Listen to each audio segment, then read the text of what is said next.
I'd like to welcome everyone to today's Grand Rounds. I'm Robert Caudill. I'm the Program Director for the Psychiatry Residency and Professor of Psychiatry here at the Department of Psychiatry at the University of Louisville. Today's topic is a special one to me, and it's been planned for some time. And we have a special guest speaker who will be doing most of the talking today, and that's Dr. Stephan Gohmann, the Director of Center for Free Enterprise. He's the Distinguished Professor of Free Enterprise and Professor of Economics at the College of Business here at the University of Louisville. And today's topic is the dismal science for psychiatrists, the economics of Walter Williams and Thomas Sowell. I'll tell you a little bit more about how that came about. Also, thank you for spending this holiday with us. It's Groundhog's Day, and I think we've got more winter coming, as I've heard. Also, to recognize that February is Black History Month, and that's particularly appropriate today as we recognize some contributions of some outstanding African-American scholars to the field of economics here, but also with our position that economics also obviously has a huge influence on human behavior. And these two economists in particular, I think, wrote about that particular thing. So we're going to talk about Walter Williams, who unfortunately left us in 2020, and Thomas Sowell, who is still around and still very active, even at this age. You can see the learning objectives. They've been presented to you earlier. We're going to talk about the backgrounds and life stories of these two prominent African-American economists. We're also going to hopefully give you an improved understanding of market economics and the thinking of these economists and how that applies to some of the work that we do in behavioral sciences. Also to consider the influence of economic forces in general and how that applies. And I'll tell you how I envision this and how I sort of saw this as being relevant to our work in mental health. We are all familiar with, I believe, this diagram showing sort of a biopsychosocial approach to understanding health. I spent many years at 7 counties in community mental health, and the only thing we added to that there was we did the biopsychosocial model in that order. So it was key that we got the biological aspects of a patient's presentation assessed early and dealt with those first, and then we could move on to psychological and social aspects.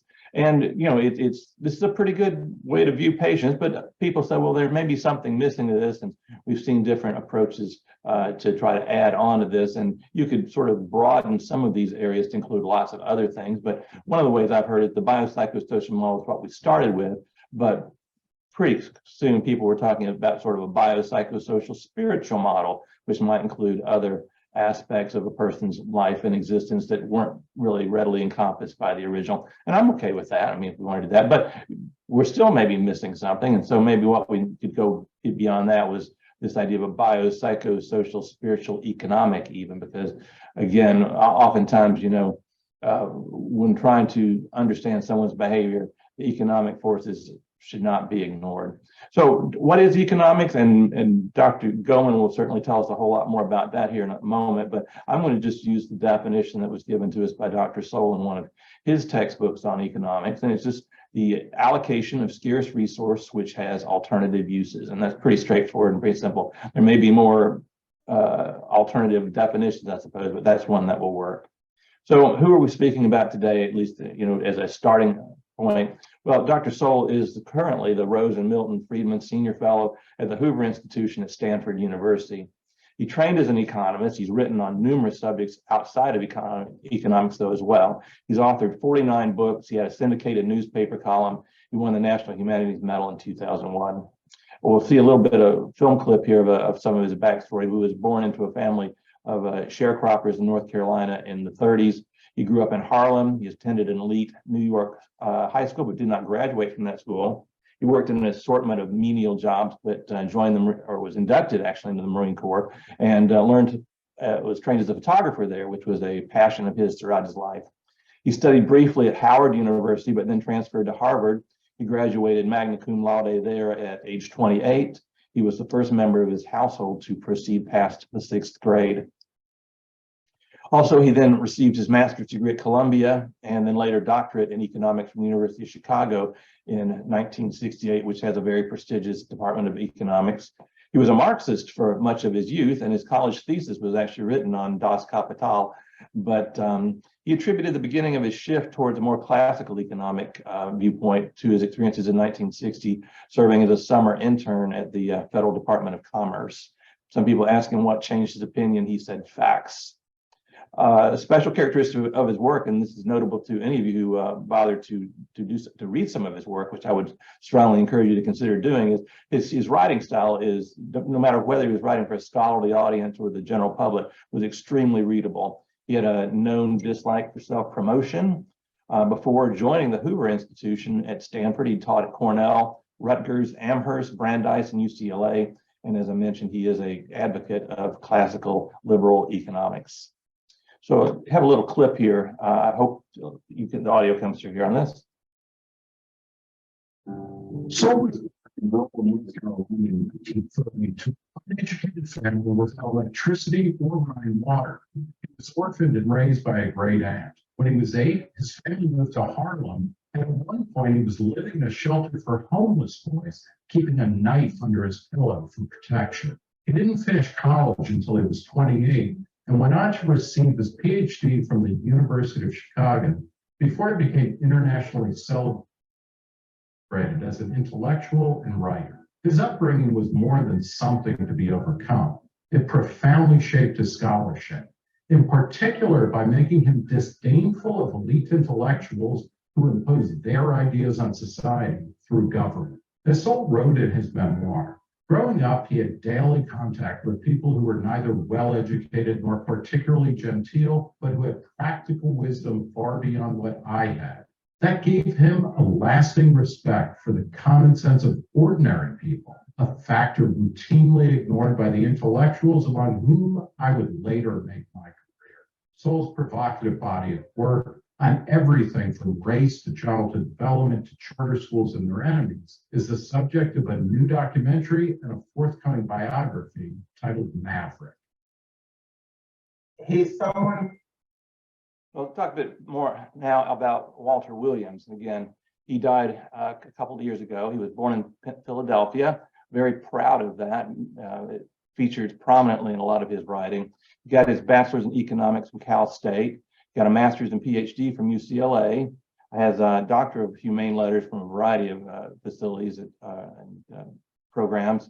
He served on the faculty of George Mason University in Virginia and was the distinguished professor of economics there from 1980 on. He was the department chairman there. He served on faculties at Los Angeles City College, Cal State, Temple, and Grove City. He authored over 150 publications, 10 books, scores of radio and television appearances. He popularized economics to the masses. He wrote a nationally syndicated weekly column carried by 140 newspapers and several websites. There's a PBS documentary you can check out called Suffer No Fools. It was based on his autobiography entitled Up From the Projects. Served as an emeritus trustee at Grove City and the Reason Foundation, numerous fellowships and awards, participated in numerous debates, lectures in the United States and abroad, frequently gave expert testimony before congressional committees on public policy issues ranging from labor policy to taxation and spending. Got a clip here to share as well. What I do as a scientist, and I believe it's all scientists' obligation is to ask questions about what, how, when, and if, those kind of questions, to separate subjective issues away from objective issues. So as an economist, I can ask, well, what is the effect of doing such and such?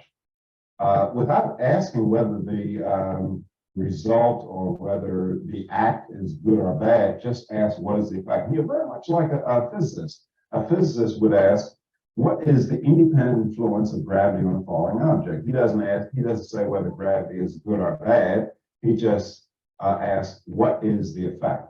Now that's the job of an economist. You say, well, if government legislates a minimum wage law, what is the effect?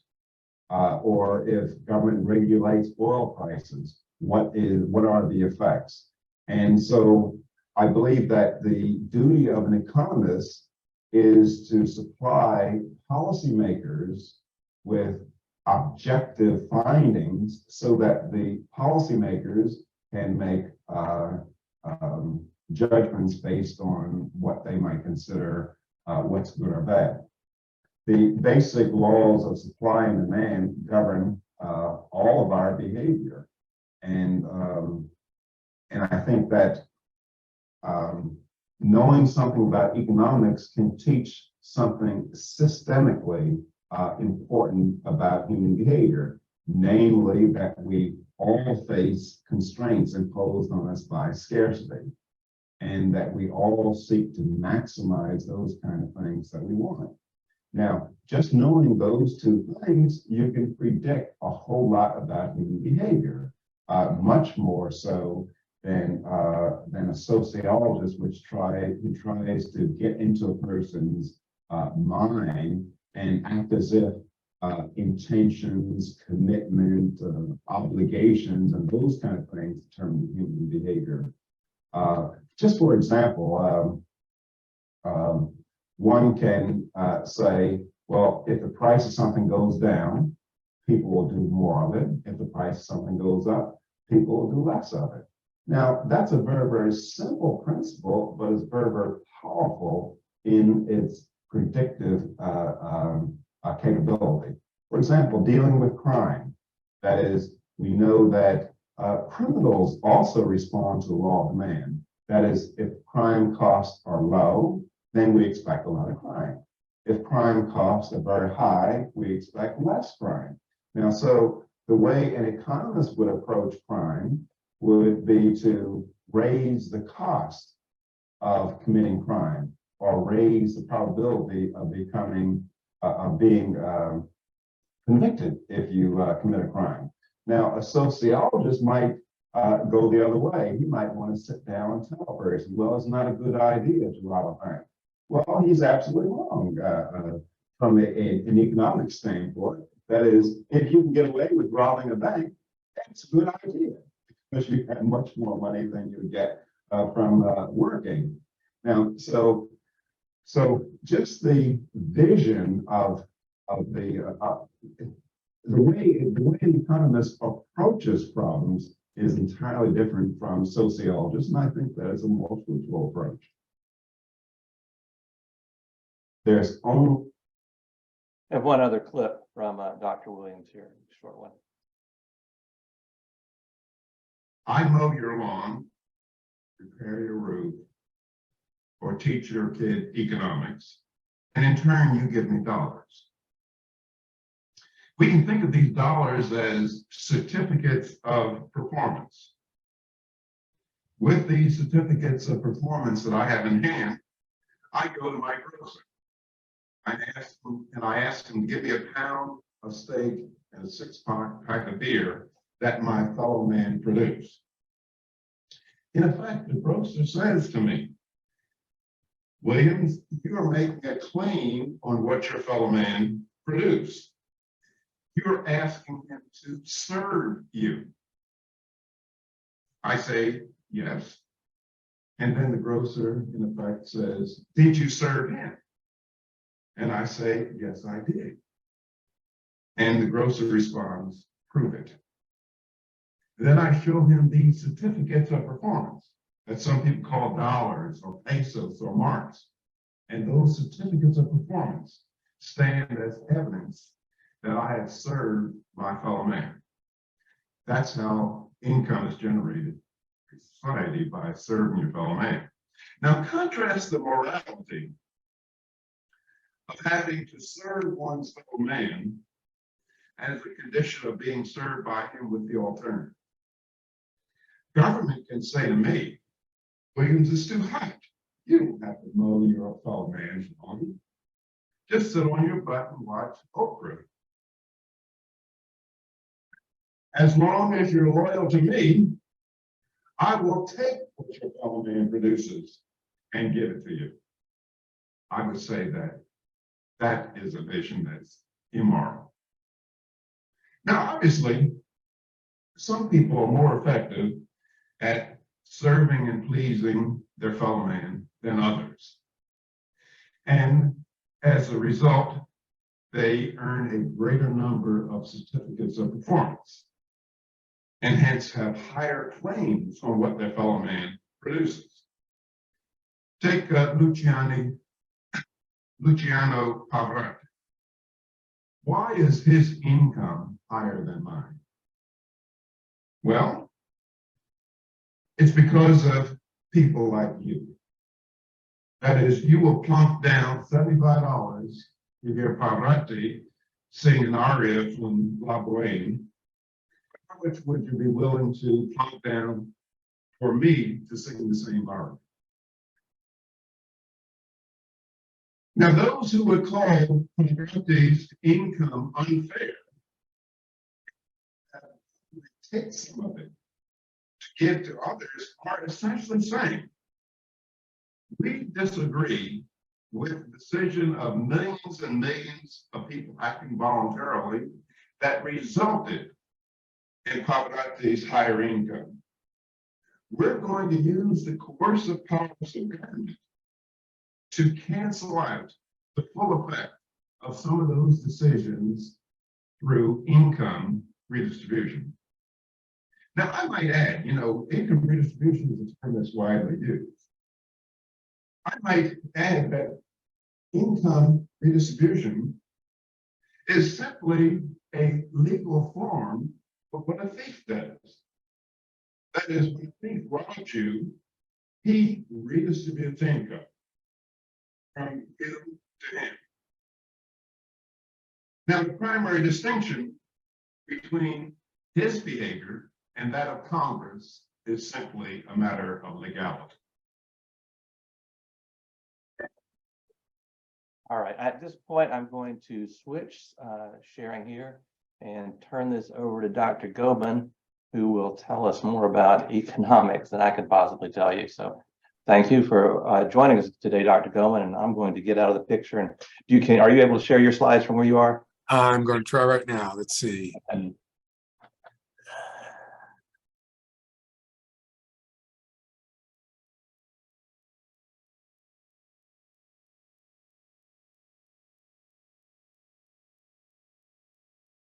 Are they working or not? working. Can you hit F5 and go into presentation mode now? Oh, there we go. You getting the presentation or are you still getting the screen? I'm still getting the edit screen. I need you to share the other monitor, perhaps. All right. Let me redo it.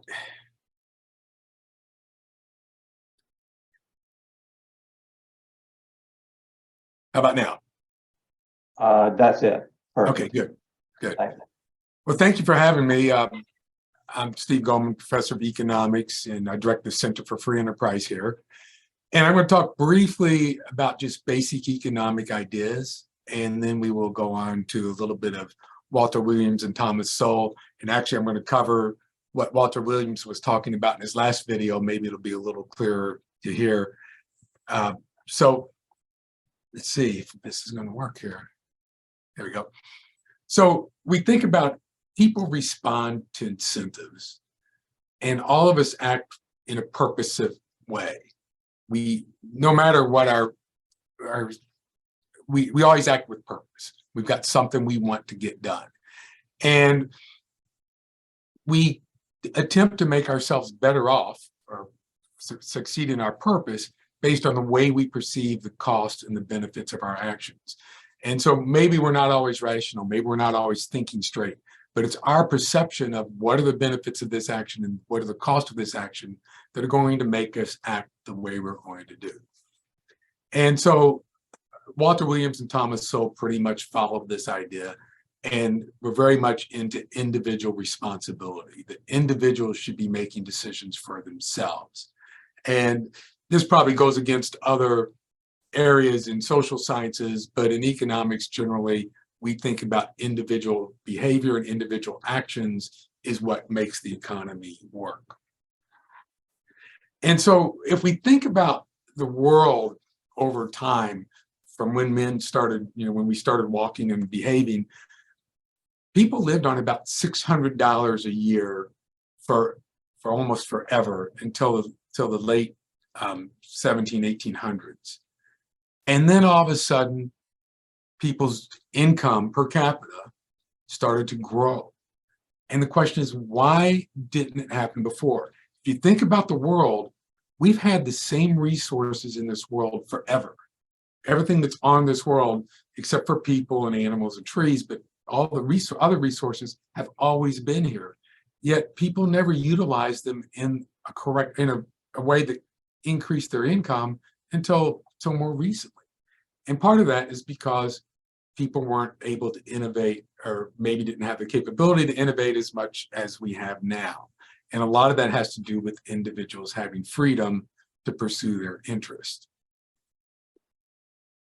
If we look at different countries' per capita GDP, notice that in Great Britain, it started to increase much earlier than it did in other countries. China and India, this only goes to 1950, didn't have much increase at all until recently. And they've had more increases recently because they've allowed individuals to start businesses and produce goods and services for others, and to trade internationally, and they've made themselves much better off. As a consequence, if we look at the population of the world has increased quite dramatically here. We got 7 some odd billion, maybe 8 billion now.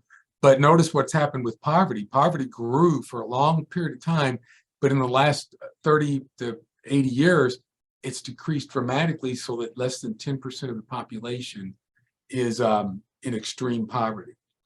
And so this is a real positive. And most people attribute this to more free trade, more economic freedom, the ability of people to pursue their interest in a way that makes them better off. And so this is important because I think everybody wants this same goal of all individuals to be out of poverty. And so let's think about some just basic principles. The first one is people face trade-offs. So to get one thing, you have to give up something else. If we think about the government spending money, they can produce more military equipment or more social spending. Or if we think about us individually, we could buy more food, or we could buy more clothing, take more leisure time, or work more. And some people say, well, we can also look at efficiency and equity. And the thing is, if you want more of one of these, you generally get less of the other.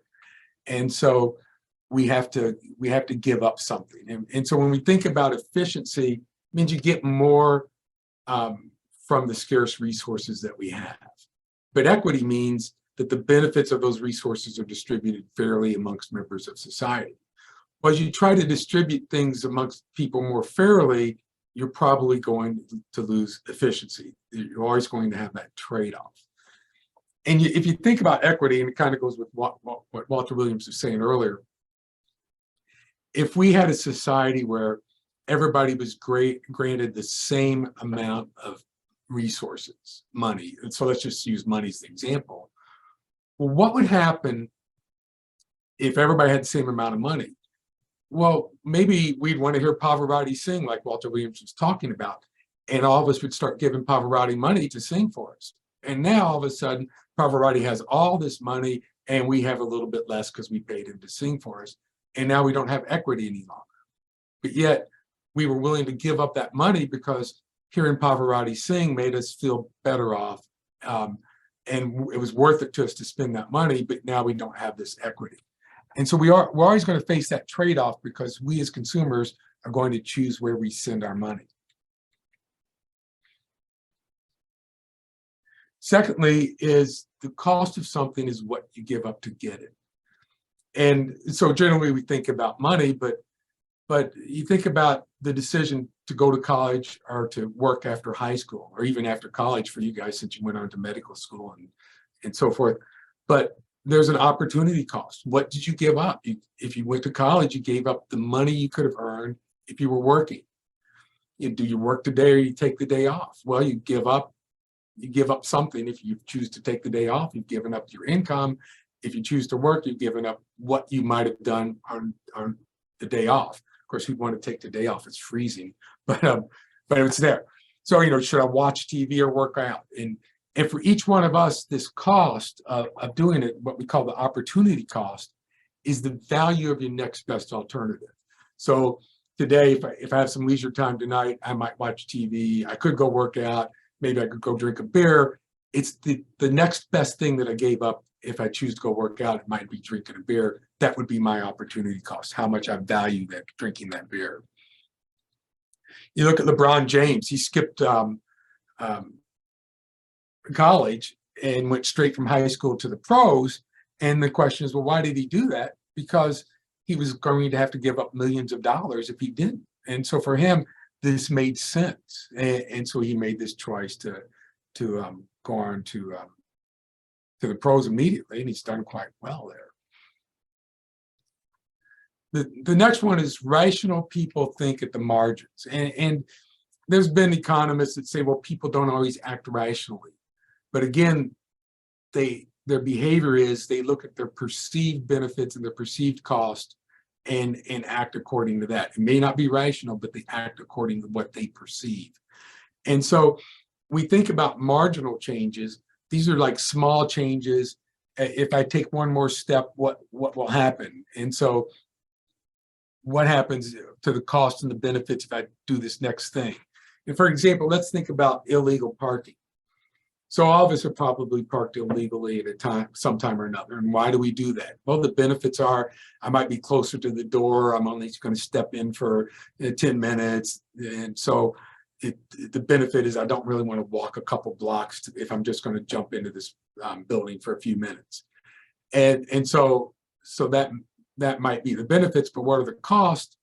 The costs are the probability of me getting a ticket times the price of that ticket. So if the ticket's $30 and I might get 10% chance of getting a ticket, effectively it's costing me $3 to run into the office here and spend 10 minutes. And I've actually gotten a ticket out front before. I was unloading some stuff and they obviously didn't make me pay it, thank God, but it would happen. Well, think about what happens during a thunderstorm to these marginal benefits and marginal costs. Do they change? Of course they do. So the marginal benefit now is I don't have to walk 3 blocks in the rain, so I get out of the rain more quickly because I'm right by the door. And so the marginal benefit's gone up, so I'm more likely to park illegally. What about the marginal cost? Well, if I'm a cop and it's pouring down rain, I probably don't want to get out of my car and give somebody a ticket. So the marginal cost of the ticket has actually gone down. So we should expect to see more people parking illegally during the storm than not during the storm, because both the marginal benefit's gone up and the marginal cost has gone down. Maybe another way of looking at this is you've probably all gone to the store, a department store, and you're buying a shirt and you're walking around with it in your hand and maybe go back and put it down, don't buy it. And the question is, why did you put it back down? Because you thought about it a little bit more and it's like, you know what, this shirt's really not worth it to me. And so what it is, the perceived marginal benefit of that shirt is not worth the cost of buying that shirt to you at that time. You might go back and buy it the next day, but at least at that time when you put it down, your perception of the benefit did not outweigh the cost. And then finally, we respond to incentives, and as incentives change, we act accordingly. If the benefits increase, we're going to do more of something. If the benefits, if the cost increase, we're going to do less of those things. And so when the perceived marginal benefits exceed the perceived marginal cost, we're going to act in taking that step. And again, I'm using perceived marginal benefits and marginal cost because we don't always know what they're going to be. And I look back on some of the women I've dated in the past, and I'm sure the same thing happened with them. But you think, oh, this is going to be a great date, and you go out and it's like, oh no, it's not at all. And so the perceived marginal benefit really wasn't as good as I thought, and so I didn't go out on another date with those girls, and a lot of them didn't go out on another date with me. Same thing. So the perception was not actually the reality. So human choices are influenced in a predictable way. And again, we respond to incentives. If we have stiff drunk driving penalties, Norway has them, for example, and they have a lot fewer DUIs than we do here in the United States. In Germany, I had a student who was walking on his bike, had his legs straddled over his bikes and had been drinking, and he got a DUI and had to pay 1,000 euros for walking on over his bike like that. So people behave differently when the rules are strict and enforced. Laws allowing craft breweries to self-distribute. So Kentucky didn't allow breweries to sell their own beer to other people. They had to use a distributor, whereas Indiana allowed this to happen. And what we found is in states that allow self-distribution, you have 50% more breweries because it makes it easier for these people, these brewers, to sell their beer, at least initially when they're small. And so again, you change the incentives, you change what you see happening. And then just rules of behavior in general. You know, we generally give up seats to older people, and so we as humans respond to these incentives by trying to behave in society in such a way. And then finally, we all act in our self-interest. And even Mother Teresa, so she got the Nobel Prize, $190,000 at the time, and she spent it to construct a leprosarium. And the question is, was she acting in her self-interest? And of course she was. This is what she perceived to be the best benefit for her to spend that money. And self-interest does not mean not caring for others. That's probably self-destructive. We don't care for others in society. People care for each other, and that's a self-interested thing. Giving money to the poor is self-interested. And so we've got a society where all of us interact with other people. And so we have to have social organizations, and we have to allow people to pursue their self-interest as long as it doesn't harm others. If you think about it, our goal in life is we want to live. And to live, we have to be able to sustain ourselves. We have to have food and shelter and clothing. And how do we get that? And the way that we get that is we have to, as Walter Williams said, serve our fellow man. And we do that by trading with other people. And I have to produce something that makes other people better off. They have to make products that make me better off. And when we trade, everybody is better off. And so markets are generally a really good way to organize an economy. Markets allow people to trade with each other and make each other better off. Governments can sometimes improve economic outcomes, but oftentimes they can also get in the way of improving these outcomes. And we'll talk about this in a minute. So we gain from trading with each other. You think about when you buy something at the store, you're giving your dollars for that good that you want. And why do you give up these dollars? Because that good that you're purchasing is worth more to you than those dollars. So you're making yourself better off. At the same time, the seller is selling you this good and taking your money because the seller would rather have the money than the good, and she's making herself better off by selling you this good. So it's a positive sum game when we trade, because we trade something we value less for something we value more. And this is true on both sides of a trade, so people are better off. We get competition in the sense that if I want you to buy my product, I've got to make it better than my competitor. So I either make it a lower cost or higher quality, and you'll buy more of my product and less of my competitor's product. But she has the same incentive to produce a better product. So as a consequence, we as consumers have this competition from sellers trying to sell us a better quality product. But we're also competing with other purchasers who want to buy these products, who might bid up the price because they want it more than us. And so the nice thing about trade is it allows us to specialize. If we didn't trade, if we didn't allow trade, and a lot of people get bent out of shape about international trade, but international trade makes people better off because, again, we're trading something we value less for something we value more. We don't seem to get bent out of shape when somebody from Louisville buys something from somebody in New Albany, but yet, you know, these are different states. But we're just trading, we're making each other better off. So it's the same thing if we're buying something from Mexico. It's just this imaginary line that makes it another country that we're buying from Mexico, but we're making ourselves better off, and the Mexican person selling us a product is making themselves better off. So everybody gains from this trade. And if you took this if you're saying, oh, no, I don't think we should trade internationally because it's bad, then you should make the same argument. We shouldn't trade outside of the state of Kentucky because it's, it doesn't make, maybe people lose jobs, it's the argument. But if that's the case, maybe we shouldn't trade outside of Louisville because people in Louisville lose jobs if we're buying outside of Louisville. But then you can make that argument about people on your block shouldn't buy outside of your block. Go all the way down to why people shouldn't buy from each other. And so it's silly to make this argument we shouldn't be allowed to trade, because if you take it to the absurd limit, that means you shouldn't trade with anybody. We'd all be running around with loincloths and trying to catch rabbits, I think. And so trade is really important because it allows people to make themselves better off. It also allows you to specialize. It allows you to be psychiatrist instead of having to be a jack of all trades. And so markets are a good way to organize the economy. The market economy allows us to allocate resources through decentralized decisions of all of us individuals saying, I want this, I want that.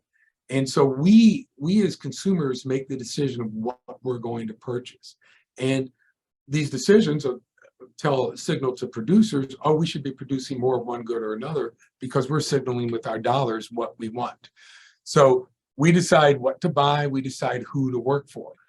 And consumers are the ones that make businesses wealthy by voting with our dollars. A lot of people argue, oh, Walmart has put mom and pops out of business in rural towns. If you really think about it, Walmart didn't do anything but come in and say, hey, we want to be a low-cost provider of goods for people in this community. The people in that community said, hey, I think I don't want to spend so much money. I'll go to Walmart where I can get these goods and services for a lower price than from the mom and pop store. So it was the consumers that put mom and pop out of business, not Walmart. It was us choosing with our dollars where to spend them. Firms get to decide who they hire and what to produce. And so they're going to hire people that add value to their company, and they're going to produce those goods that we consumers want. Adam Smith made this observation that people were guided by an invisible hand, and it's really the pricing mechanism. If the price of a good goes up, producers are going to produce more of that because consumers are signaling that they want more of that product. And so this invisible hand gives us an incentive to act in the interest of our fellow man by producing those goods and services that they want. So prices are very important in giving this signal. So prices guide the decision makers to reach outcomes that tend to maximize welfare of both consumers and producers. So overall, society is better off. And then finally, governments can theoretically sometimes improve markets outcomes. And so for one way they do that is we need to enforce property rights. So if I sell you a bad product, you've got to have some recourse to come after me if I'm a charlatan selling a bad product. And we need some sort of judicial system and property rights system that allows that to happen. Because you've lost your property right, you've given me your money and gotten this really bad product. So if we have a government that enforces these property rights, you can get recourse for that situation. There may be market failures, and people argue about this, and we're going to talk about this with capitalism and socialism, but market failure happens no matter where you are. So it's not going to be in capitalism that we have market failure. And we'll talk about that in a minute. But when a market fails, government might be able to intervene and promote efficiency, but you also have to think about government failure. I just saw a poll yesterday, and 20% of the population thinks the biggest problem right now is our government not doing things correctly. And that could be in all sorts of directions, though. But governments also fail. I mean, doesn't matter which side of the political spectrum you're on, you're probably thinking government doesn't do something right. So there's definitely government failure. Here's a great example of government failure. This is South and North Korea at night. And what's the difference between South and North Korea? South Korea has very much open, free economy, free enterprise, capitalistic type system. North Korea is very socialistic, horrible system where people are living in poverty. And the amount of lighting you see, this is Pyongyang, where the capital is, and otherwise there's really not much light going on in North Korea. So we tend to find that where we have more economic freedom, where people have this freedom to exchange with each other, societies are better off. And there's been tons of studies finding this. There's economic freedom indices that show which countries are most economically free. United States ranks around 7th to 9th. Singapore and Hong Kong are the most economically free. This is older data. Hong Kong is not very economically free now. In the last 2 years, they've lost a lot of their economic freedom, and we'll see them drop off of the top 10 probably next year. And it's unfortunate for those people in Hong Kong. So if we look at the pros and the cons of capitalism, people want to consume more goods. This is just a natural thing for individuals. We want more stuff. And so the capitalist system encourages us to be innovative and produce goods at a lower cost, or produce better quality goods, because then I can make more money. And so the efficiency is produced at a lower cost. Likewise, consumers get to choose what to purchase. So consumers get to choose who they want to make rich, and the people they choose to make rich are the ones who produce those goods and services that give us the most happiness. And so we shouldn't have a large bureaucratic government in a truly free market system. And oftentimes it's better than the alternatives. People say the cons are that firms can gain monopoly power and exploit consumers. But this is going to be true under any type of system. And there's really not a lot of monopolies that are not market, that are from the market. Almost all monopolies are government granted monopolies. So that's really not a con of capitalism. That's probably a con more of government intervention. And a monopsony is where you're the only purchaser of labor in a town. This can be a problem in like coal mining towns if the coal mine is the only company purchasing laborers.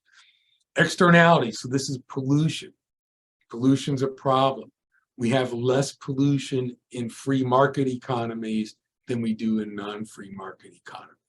So pollution's a problem. This externality is always a problem. Doesn't matter which system you're under. We as humans are going to produce pollution, but it's probably less under capitalism than it is under other systems. There does tend to be large inequality.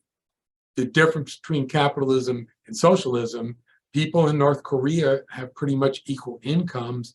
Living in poverty, people in South Korea have very unequal incomes, but the poorest people in South Korea are probably much better off than the average person in North Korea. And so, you got that trade-off, big income distribution difference versus not having differences in income distribution, but having very low levels of income. We get boom and bust cycles. I think we get that in all economies. And most economists think that it's because of the way the Fed handles the money supply and government spending more so than just the capitalist system. All right, so what did Walter Williams say about capitalism?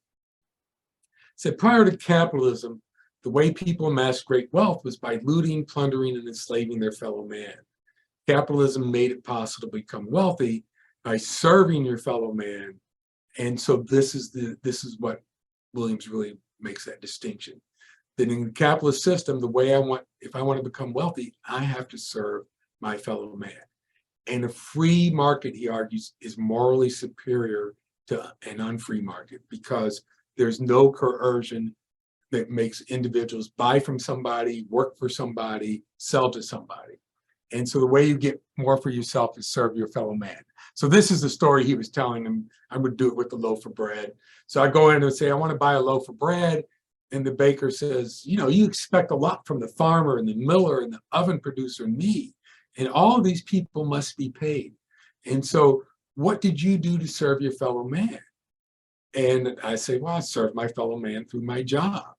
And baker says, prove it. And I pull out my money and my $10 and say, look, here's proof that I've served my fellow man.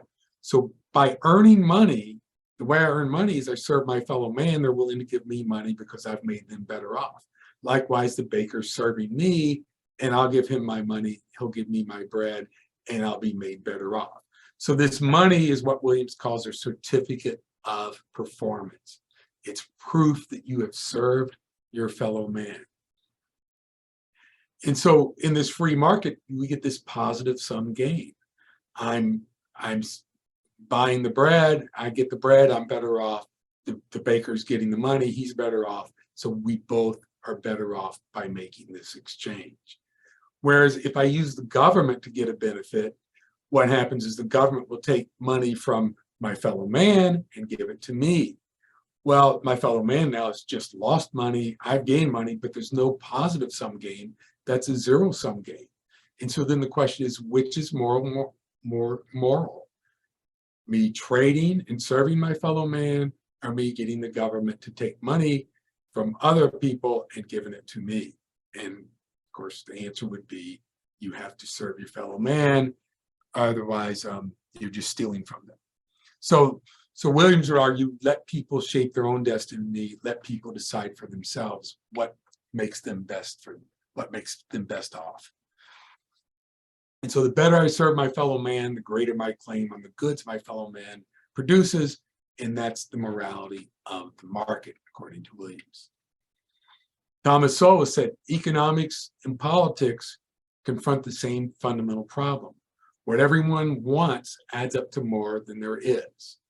Market economies deal with this problem by confronting individuals with the cost of producing what they want and letting those individuals make their own trade-offs when presented with prices that convey those costs. That leads to self-rationing in the light of each individual's own circumstances and preferences. We don't have enough goods, we don't have enough resources to satisfy everybody's wants. And as a consequence, we have to make decisions. What am I going to spend my money on? What do I want? And for each individual, that differs. So allowing individuals to make that decision allows them to make themselves better off. We don't allow individuals to make decisions, then they're probably not going to be as well off as they would be otherwise. So Sowell wrote this book, A Conflict of Visions. And it really kind of said, he said there's two visions and these probably underline political divisions. And we've seen a lot of political divisions in the last 15, 20 years. And people generally fall on one side of the political spectrum on multiple issues. So there seems to be agreements on multiple issues on one side of the political spectrum. And so he talked about an unconstrained vision. And in this unconstrained vision, human nature is malleable. And so we can remake the world in institutions that cause pain and suffering by just changing human nature. Whereas a constrained vision says, well, no, human nature is fixed and it's flawed. And so we need to erect institutions that keep these flaws from showing up so much and permit us to live in the best possible society. And so we've got these differences. One is that somebody can fix human nature, and the other one is no, human nature is the way it is. We need to make sure we set up rules that keep us from engaging in activities that human nature makes us want to engage in. So in this unconstrained vision, we've got the anointed, somebody who knows what's best for everybody. And so they would argue, well, let's look at each situation and think about allowing laws to be decided by the situation. And so really it's kind of giving these equality of outcomes instead of equality of choice. Whereas in constrained vision, human experience laws will evolve that tend to keep self-interest constrained in a way that we serve our fellow man. And Friedrich Hayek, who's also a very famous Nobel economist, wrote a book called Fatal Conceit. And he talks about how over time our experience has evolved, and humans that work well with one another have survived. Ones that did not survive. You think about tribes long time ago, and tribes would run into each other, and maybe one tribe had bananas, the other one had coconuts. And the banana tribe could say, oh, well, we want the coconuts, and kill off all the coconut people, and they get the coconuts. The thing is, if you're one of these tribes that kill off people, over time, you're probably going to be killed off also. But it might have been two other tribes met with coconuts and bananas, and they said, hey, maybe we ought to just trade with each other. And by trading with each other, these tribes were more likely to survive. They were able to have more goods, and as a consequence, probably defend themselves against the evil tribes. And so over time, we've evolved our rules of behavior, our natural law rules, and this probably goes more with this constrained vision. Generally, both sides probably want the same outcome. We want people to be better off, but it's the means to the ends that differs between the constrained and the unconstrained view. So Thomas Sowell says, many intellectuals are so preoccupied with the notion that their own special knowledge exceeds the average special knowledge of millions of other people that they overlook the often far more consequential fact that their mundane knowledge is not even 1/10 of the total mundane knowledge of the millions. However, to many among the intelligentsia, transferring decisions from the masses to people like themselves is transferring decisions from where there is less knowledge to where there's more knowledge. That is a fatal fallacy behind much that is said and done by intellectuals, including the repeated failures of central planning and other forms of social engineering, which concentrate power in the hands of people with less total knowledge, but more presumptions based on the greater average knowledge of special kind.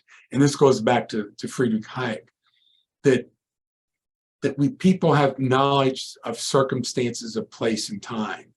And so the intellectual or whoever this leader is not going to know all the situations down at the very small level of the individual, and cannot make decisions for the individuals, because we make decisions based on our knowledge of our current stance where we are and what's going on where we are. And so we don't get that from this intellectual making all decisions for everybody. It's much better, for people to make these decisions on their own. So another feature of this prevailing vision is that the anointed must try to change the fundamental character of the fellow human beings to make them more like themselves. Thus phrases like, let's raise consciousness, and others making them aware or hoping that they will grow. In other words, the anointed must not only design a different social world from that which exists, they must people that world with different creatures custom made to the purpose. So they think that people are malleable and they can change people in this way. And yet we've seen these systems where that's been tried and it seems like it always fails. And so this is why Sowell and Walter Williams are more on the constrained vision than the unconstrained vision. And so Walter Williams argues we don't have the natural right to take property of one person to give it to another. I can't do that. It's illegal. So we cannot legitimately delegate the same authority to government. So Williams used to make this argument. If I steal from you to give this money to somebody who needs to go to the doctor, I would be put in prison. But if the government steals from you to give this money to somebody who needs to go to the doctor, that's okay. And if you look at the moral side of that, you can make the argument it's probably immoral on both sides. Not that we shouldn't care for people and help them out to go to the doctor, but the morality of the way we do it is still, it's probably immoral to do it through government as it is to do it individually. All right, so another issue, and I think this is an issue both the constrained and unconstrained vision would agree with, is that we need to keep separate the business and the state. One of the problems when the government grows, that means they're spending more money, there's more incentives for individuals to say, oh, you should spend that money on my project, or oh, I can help you out, spend the money here. And now you've got a bureaucrat deciding to spend our money in a way that the bureaucrat thinks is best for us, versus if they didn't spend that money, didn't take our money and spend it, I would be, and you would be spending your money in the way that you know is best for yourself. And again, that doesn't mean we don't need highways. There's certain things government does that we need to have the government do, but oftentimes there are many things the government does that the market can do, and we don't necessarily need the government to be involved in. All right, I've got a lot more slides, but maybe maybe I'll just stop here and take questions, or I can go on. It's up to to you, Robert, or anybody else. I think we can look for questions in the Q&A and maybe take them as they go, or people can put things in the chat, but I'd prefer the Q&A, I suppose. But if you'd like to continue, unless I hear otherwise from the audience, I think please continue. All right, I've just taken some memes from the internet that kind of go with some of the stuff they've said, and so we'll go ahead and do that. So Walter Williams was very much against this idea of social justice. Same with Thomas Sowell, Friedrich Hayek, because this whole word social is a very fluid word, I think. But he said, you know, his definition of social justice is I keep what I earn and you keep what you earn. And he said, well, do you disagree? And if you do, tell me how much of what I earn belongs to you and why. And so, you know, he's making this argument, why is it social justice to take from me as a worker and give it to somebody else? And where's the morality in that? And Thomas Sowell, in similar vein, said, I've never understood why it's greed to want to keep the money I've earned, but it's not greed to take somebody else, to want to take somebody else's money. So it's the same argument that Walter Williams is making. Why is it okay to take from others and say, oh, look, we're going to do good things with this? Whereas I'm trying to make a lot of money, and you're saying, oh, you're greedy because you want to make a lot of money. It's very, very twisted terminology here. And one more that goes with this, we've already seen this, but we've had a big change since the 1700s, is we didn't enslave people. We allowed people to become wealthy by serving their fellow man. And I think that's been really important. And China's opened up more, and we've seen China become a lot wealthier. I know we've got problems with China, but people in China, I was there in 1987, and people were still wearing Mao outfits. I was in Beijing, in the middle of the capital, and between the major roadways, there were alleys, and they were dirt alleys, and people were living in little lean-tos and very poor. If you go to Beijing now, it's like going to New York City, just a bunch of big, tall buildings, bunch of commerce going on, major changes. The amount of people in poverty in China was quite dramatic in the 70s, and now there's a lot fewer people in severe poverty in China, and most of that's in the western part of China. If you're on the coastal part of China, most people are not in poverty.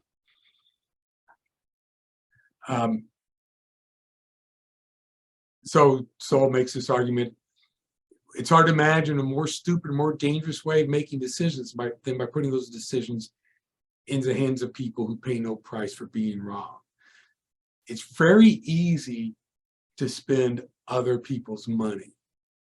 And the thing is, you might not spend it in a good way. We had this discussion in my class about the government taking money and spending it on the arts.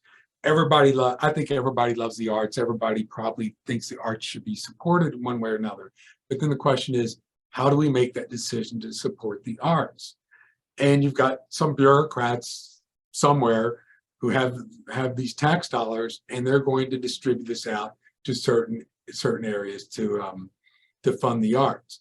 And one area that some people find very offensive, and I do, and I'm not real religious, but I find this offensive, is this guy Robert Mapplethorpe took a cross, a crucifix, and put it in a jar of urine and took pictures of it, and it was called Piss Christ, and that was funded by the National Academy of the Arts. Well, some bureaucrat made that decision, and I'm sure there are a lot of people that would find that offensive and say, I don't want my tax dollars being spent on that. And we can find millions of examples of somebody saying, I really don't want my tax dollars spent on whatever, more defense, more of this, more of that. And so then the question is, well, then why do we want to have a bigger government? And because these bureaucrats are going to spend money in a way that makes them better off, even though it's our money, right? And so then that causes people to go up and lobby Congress. And as government gets bigger, we have more lobbying in Congress. If you think about the 10 richest counties in the United States, 6 of them in the DC metro. Why is that? They're not producing anything except taking tax dollars from workers and spending on other things. And a lot of people up there lobbying, making a lot of money through this lobbying. All right, what's the next one? Oh, wrong way. When people choose their occupations according to what the public wants and is willing to pay for, that is greed. But when the public is forced to pay for what the anointed want done, that is public service.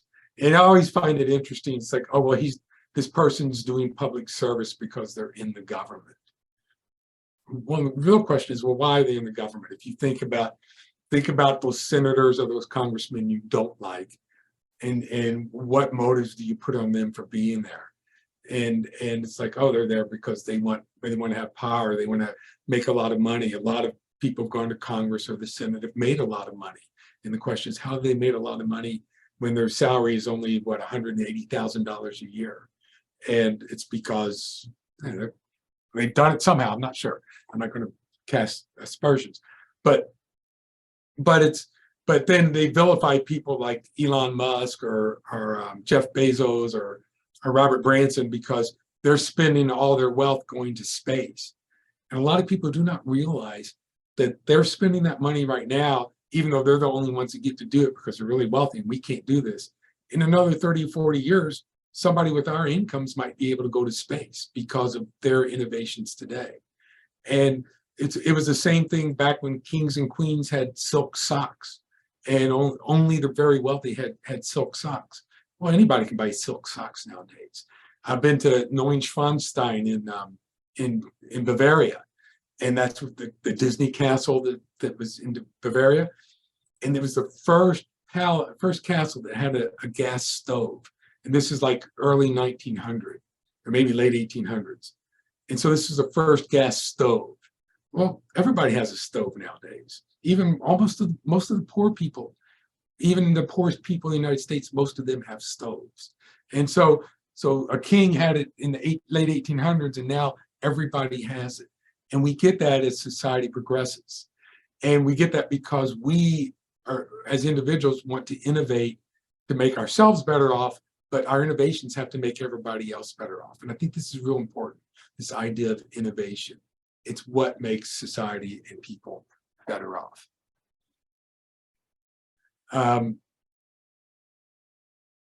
So we think about this concept of greed. Why is the term applied almost exclusively to those who want to earn money and keep what they've earned, never to those who want to take people's money in taxes and wish to spend it on others? And that's a difficult question to answer. It's like, oh, people who make money are greedy. The government who takes money, there's nothing greedy about the government, and the government wanting to spend more and more money all the time. I always find it weird that people in government never talk about government greed. The government's grown from about 3% of GDP in the early 1900s to about 35 to 40% of GDP to today. That's a pretty big growth and it's really the only monopoly we have is government. It's the only monopoly that hasn't gotten put out of business by other forms of goods and services. And capitalism's been very successful in eliminating disease and pestilence and hunger and gross poverty. And then so now, we've got first world problems and people complain about first world problems. And so the ideal thing is we want everybody to be first world. And how do we get that? You think about Africa, and I've been over there several times. One of the big problems in Africa is people don't have as much economic freedom as we have here. And they don't have this ability to produce and trade goods as easily as we have here. If I want to start a business here in the United States, it probably takes me a week to get through all the government paperwork and bureaucracy and open my business. If I want to start a business in Senegal, it takes over a year to get through all that paperwork and a lot more money. And so if you have these bureaucratic rules that make it difficult for me to be an entrepreneur, I won't choose to be an entrepreneur, and I'll just live in subsistence. Whereas if you make it easy for somebody to be an entrepreneur and serve their fellow man, we get a lot more of this service of their fellow man. And so the way we can make people better off is try to promote more economic freedom. Easier said than done, because if I'm Kim and June Kim Jong-il in North Korea, I don't want to give up my power. If I'm Xi in China, I don't want to give up my power and let more people have more freedom. And so it's very hard to convince autocrats to give up their power and allow their people to be better off. But if we allow that, we do see people becoming better off. China became much better off as they were allowed more freedom, but more recently, I think those freedoms have been abridged, and we're going to see China probably starting to crash and burn, and that's going to be unfortunate for the 1.8 billion people in China and the rest of the world.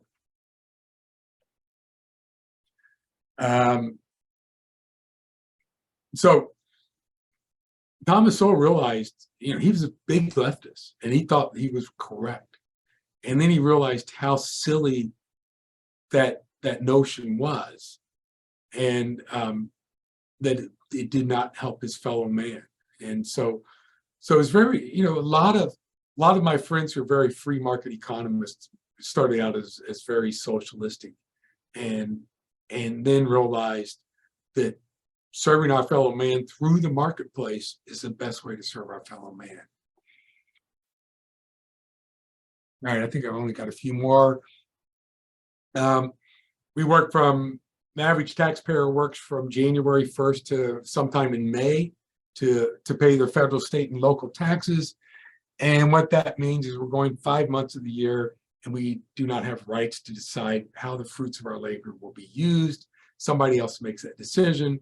And keep in mind that in slavery, you work all year, and it's somebody else who makes the decision how the fruits of your labor will be used.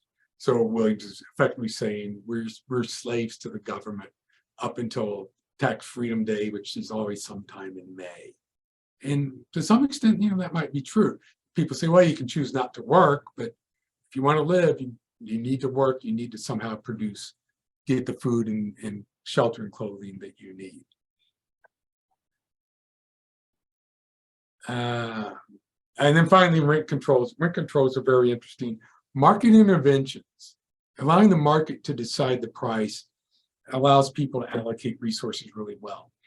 So rent controls, the purpose is to keep rent down, but the purpose of a policy tells you absolutely nothing about what will actually happen under a policy such as this. And lots of disastrous laws get passed because those who pass them have good intentions, but don't check what actually will happen. So under rent controls, if you think about it, if you're a landlord and you're charging $1,000 rents and your costs are going up over time, and now the rent is capped at $1,000, but you would have raised the rent, say, to $1,100 next year, but you can't. Well, what happens now is you've got expenses. You've got to make sure that the apartment's clean. Outside, you've got to fix the plumbing and electricity and anything that breaks. But now you're only getting $1,000 in rent instead of $1,100. So what do? So it gets stopped up. You tell the renter, well, you fix it. And so what ends up happening is people are not going to, the landlords aren't going to spend as much time making these apartments nice, keeping them nice. And the consequence is people's apartments become worse and become less valuable than the $1,000 a month that they're paying in rent. Walter Williams, God gave Moses commandments, thou shalt not steal. He sure didn't mean unless you have the majority vote in Congress. And majority voting is kind of a scary thing in general because Congress flips back and forth. And so when Democrats win, we're going to get all the Democrat things that they want. When Republicans win, we're going to get all the Republican things that they want. It's always going to be, we're going to get more things from government. And the consequence is we're going to have less money of our own to spend on those things we choose to spend on. Now, you may want more government, and that's great. But as government gets bigger, now there's more incentive for me as let's say, an entrepreneur to be an entrepreneur who gets money from the government instead of being an entrepreneur that produces goods and services that people want. And so we have another person, this government bureaucrat that I'm going to sell to instead of producing goods and services that individual people want. Sowell makes this argument that activism is a way for useless people to feel important, even if the consequences of the activism is counterproductive for those who they claim to be helping and damaging to the fabric of society as a whole. And I can't think of any examples off the top of my head right now, but many times activists have made people better off. But other times activists have actually gotten laws changed, probably been more favorable for society. So it can work both ways here, but there's definitely been cases on both sides. True test of one's commitment to liberty and private property comes when we permit people to be free to do those voluntary things with which we disagree. It's like, oh, I don't like people doing that, but it's their freedom to do it. Your property rights are important. What somebody does on their property is probably, they should have the right to do that. And neighbors may not be happy with it, but there's property rights. And again, you allow them to do what they want, they allow you to do what you want. All right, I think I'm down to my last couple slides here. This is a little bit different, but this is a different person. But in many cases, rent control appears to be the most efficient technique presently known to destroy a city, except for bombing. And we've seen this in rent-controlled cities, that the high rises that are rent-controlled really tend to become very, very bad and ghetto-like, because the landlord, again, has no incentive to fix up the apartment complex. All right, actually, that's it. My last slide was not one that I'm going to present. So there we go. Any questions from anybody? Oh, here's one. Do you think society has a responsibility of taking care of people who cannot independently generate their own wealth due to mental physical disability? If so, how would you propose remedying that problem? Yeah, I think that's a great question, Megan. How do you remedy that problem? So we as individuals care for people, and the ideal way would be that we would give to charities and let these charities help make people better off. Because the problem you get, I think, when the government intervenes, and the government's done that, and the government's never going to pull back from doing this, but you get this slippery slope. It's like, when do you stop? Who do you stop helping? I think everybody, or most people, want to help poor people. And maybe people don't give as much to charity today as they would, because government takes care of a lot of these things. And yet, here in the United States, we're the most charitable country in the world. So this is a positive thing. But even so, our government does a lot of helping poor people. So that's it's a tricky question. And when we have people that really have mental issues, they need help. There's no doubt. And you might make the argument for government intervention, or you might make the argument we as individuals could give enough to charity to help. It's just difficult to know what the answer is. Anybody else? Any questions? Hey, Dr. Gohmann. Hi, this is Dr. Huang. Very thought-provoking, stimulating presentation. I enjoyed it. So my question is, with all this rationality, why would people vote against their own interests? So with all these economic incentives and stuff. You mean, what do you mean by vote against their interest? Give me an example. Like, sort of like, so I'm trying to say, they're like, so the poor whites, they vote for all these, like, rich people, and then, they'll say, I'll join the swamp, and then they go in, they do exactly the same thing, but then, sort of like, the QAnon people, whatever, they stick with them. Yeah, so we've got a very, I think people on extremes, I find they don't seem like they always act rationally on both extremes. And I'm not sure why they may vote the way they do. But you think about when you vote for a politician, and so when we have this Senate race, for example, you're voting for the whole package of that politician. But it might be that I'm pro-life or I'm pro-choice. And so I'm going to vote for the pro-choice candidate. I don't care what the rest of their positions are, but they're pro-choice, and that's the only thing I care about. And then I'm stuck with everything else in that package. And we don't, you don't get to say, I want this and I want that and I want that, because no politician's going to have all of those things you want. So when we vote, we're kind of stuck with the individuals that are there. And government's just gotten so big. I'm not sure we see a lot of difference.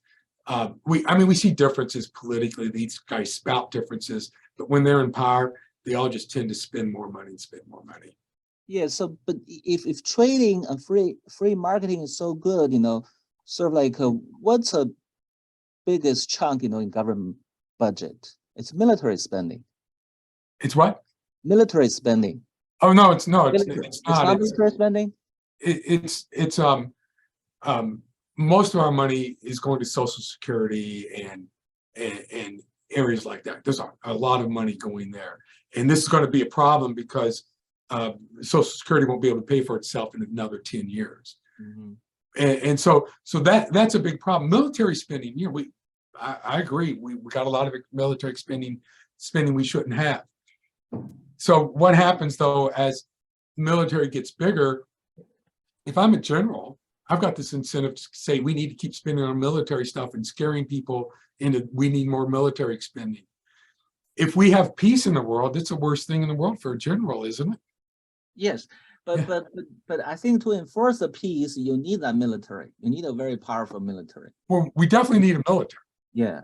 And then I'm trying to say there are other incentives in addition to economic incentives. There's like emotional incentives, social incentives, have a sense of belonging versus us versus them kind of thing going on.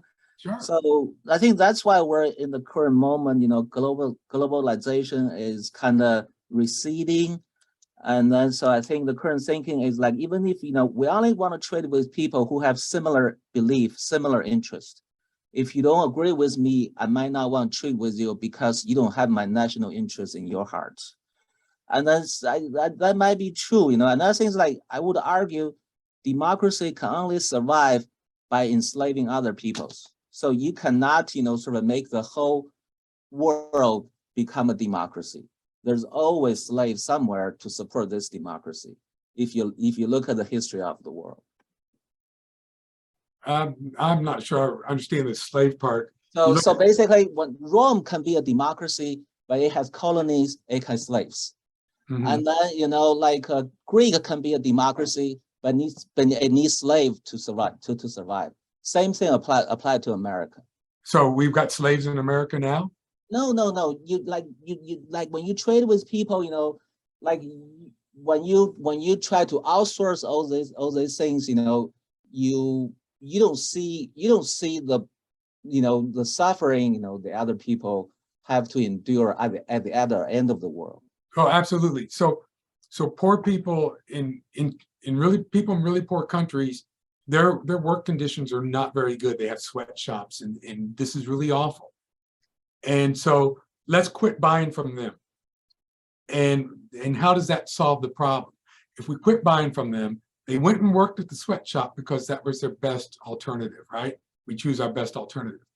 If I've seen studies, when you remove these sweatshops, people go into the dump looking for a little scrap of food, child prostitution, muling drugs. Those are the alternatives.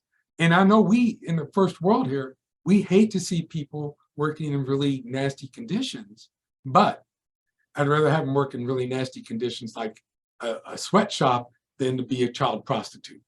And so those are the trade-offs. I don't think there's a zero-sum equation. I don't think that it's either one or the other. I think, I agree in terms of personal responsibility, but I think that the missing piece is actually accountability.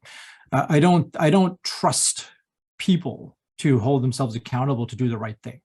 And so as such, you almost have to have a greater thing, right? So would you want someone to practice medicine on you who does not have a license, does not have an education, and has no repercussions if they do that? I highly doubt it. You probably wouldn't let someone cut your brain open, for example, and take out a tumor who has a high school education. You just wouldn't do that. And what's protecting you is accountability. It's a licensure board that has teeth so that it can stop individuals from doing the wrong thing. Otherwise, people will do whatever the hell they wanted. And, and why not? And so while I agree in terms of limitations on power, checks and balances, I actually disagree regarding the greed of government and regarding the fact that, that's kind of, it's not a zero-sum equation. I think that certain things are necessary in civilized society. Uncivilized society is a completely different ballgame. That's the first thing. The second thing is, it's interesting in your map, you kind of looked at world poverty, et cetera. I don't think it takes into account colonialism. There's a lot of, because like Dr. Wong was saying, I completely actually agree with that. In order for England to have its GDP rise in its capitalistic society, they relied on the East India Trading Company to export 1/4 of the world's GDP to Britain. I mean, India accounted for 1/4 of the world's GDP. And so that's where the Britain's wealth comes from. It's not because of capitalism, it's because of theft. And so capitalism promoted theft in that situation, because if you know the history, then you know that India was not a colony of England. It was actually a territory of the East India Trading Company. And when that company became too big is when the crown bought shares in the company. So that's, I think we have to kind of keep that into account as well, is where, the fact that that's a big chunk of why these individuals did succeed in that area. Well, it's true. Colonialism was horrible. Totally agree. And I'm not sure I'd say, oh, that's all capitalism. The slavery we had in the United States kept us from growing more than we would have. Most studies indicate that slavery was not a good thing. And of course, it's not a good thing for human beings. I mean, everybody agrees with that part of it. But it wasn't really good for the economy. And so it's a horrible thing. England got rid of slavery earlier than most other countries, one of the leaders in getting rid of slavery, which is a real positive. The colonialism thing really messed up Africa. African countries became free, and you got these autocrats in power who have not allowed people the freedom to pursue their interests. And that's been very unfortunate. And so if we look at today, we can look at the past, and there were a lot of bad decisions in the past. I totally agree. But if we look at where we are today, in the United States, because we are free to choose what we want to produce and so forth, most people here in the United States are pretty well off. You're absolutely right. We need government to enforce property rights. We need government. If somebody operates on my head and they mess up, we need government to be able to enforce that this person messed up and they owe me something. If you've got a degree in brain surgery from Harvard and you've done a bunch of brain surgeries, I don't care if you're licensed or not. Because how many people have lost their licenses that and didn't just move to another state and get a license? Yeah, but so I guess I'm trying to argue is your amygdala is more powerful than your frontal cortex. So basically, there are other incentives than this so-called rational economic incentives, and then that's the driving force of human behavior, rather than all this kind of acting in your best interest kind of thing. We are soon going to run out of time. I want to make sure Dr. Stewart gets his point in, and then maybe we can have a moment just to summarize some things, because Dr. Crump asked a question I want to see if we can address. Unmute, please. Thanks for coming. Thanks for your presentation. So my question was, we're in Kentucky. We're really still we're in the fifth wave, with the fourth wave of a major opioid epidemic.